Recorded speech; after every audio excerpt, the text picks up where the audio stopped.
Yo, what's up? Welcome back to another episode of the TUES. College basketball Tuesday night. As always, Tuesday's a great night for college basketball. I'm recording this while the action on Monday night is going down, though, so I can't tell you how we did on Monday yet. Raptors are winning right now, though.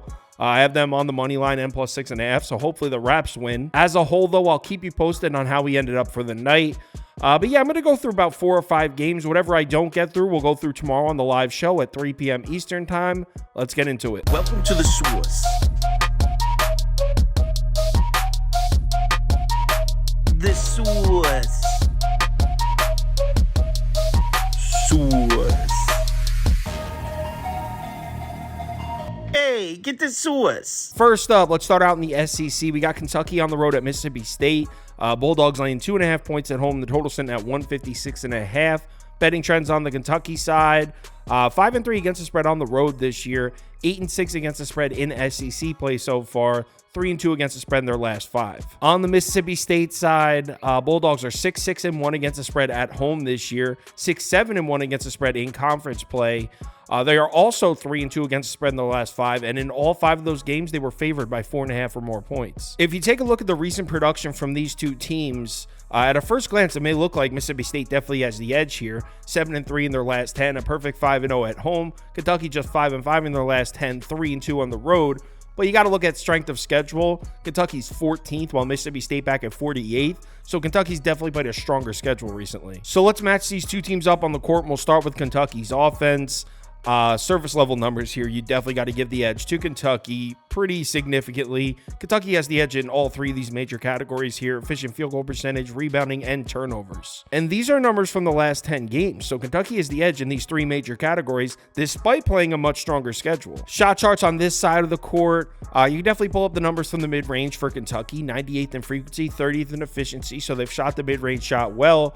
You can see Mississippi State defensively has struggled to guard that shot, 160th in efficiency. And keep in mind, this is a Kentucky offense that's red hot right now. They just broke the SEC single game scoring record last game with 117 points in their win over Alabama. I had Alabama in that game, trust me, I know. Now, when we flip it over to the other side of the court, these surface level numbers are kind of even. A huge edge in the rebounding department to Mississippi State, but Kentucky's got the edge in efficient field goal percentage. And keep in mind, this is the numbers from the last 10 games. Kentucky's played a stronger schedule. Mississippi State offensively takes a lot of shots from mid-range. They're 24th in frequency in the last 10 games.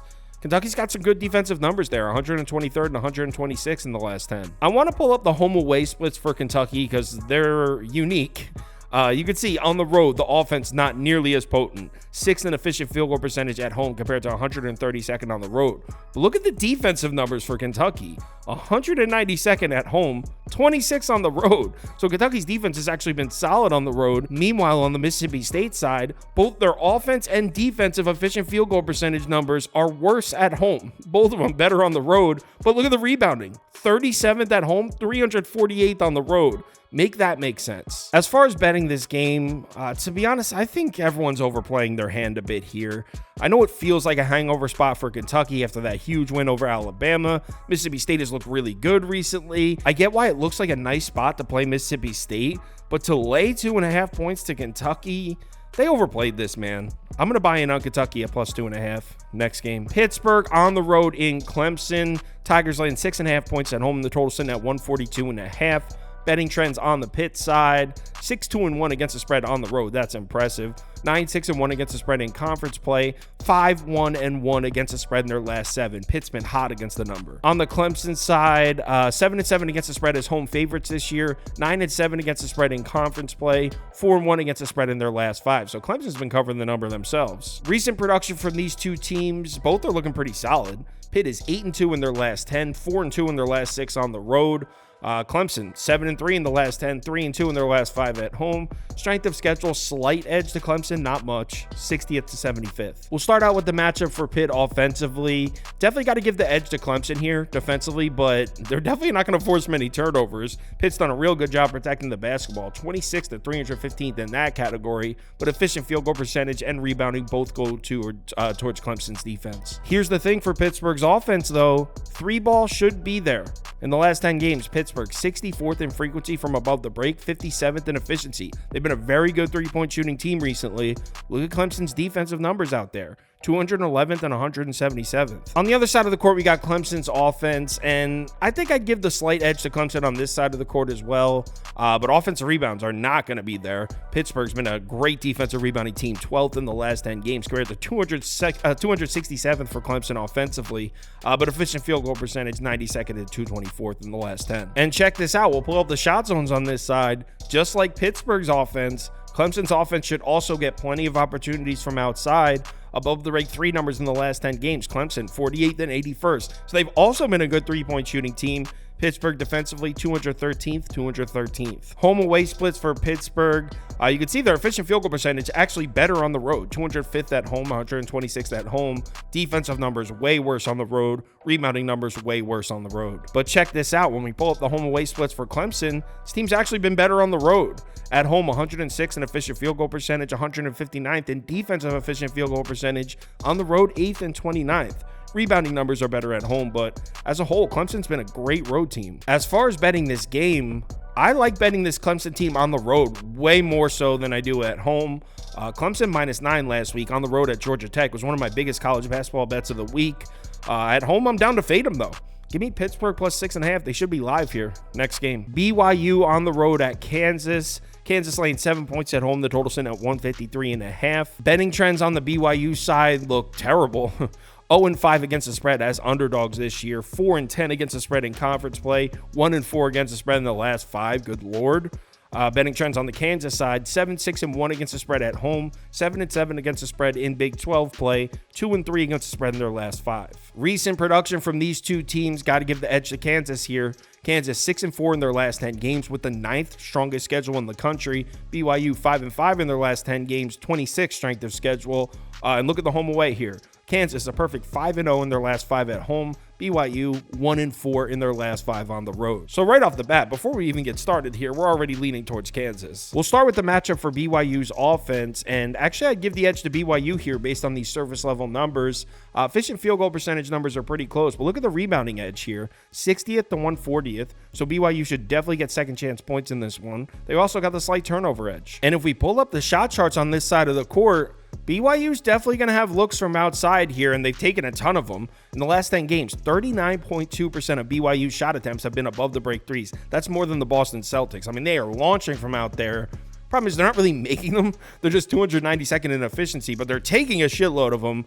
Look at Kansas' defensive numbers against the 3-ball. 325th and 262nd. So the shots are going to be there. The looks are going to be there for BYU on the outside. Whether or not you trust them to fall, it's a different story. Now, when we flip it around and look at the matchup for Kansas offensively, edge goes to the Jayhawks on this side of the court.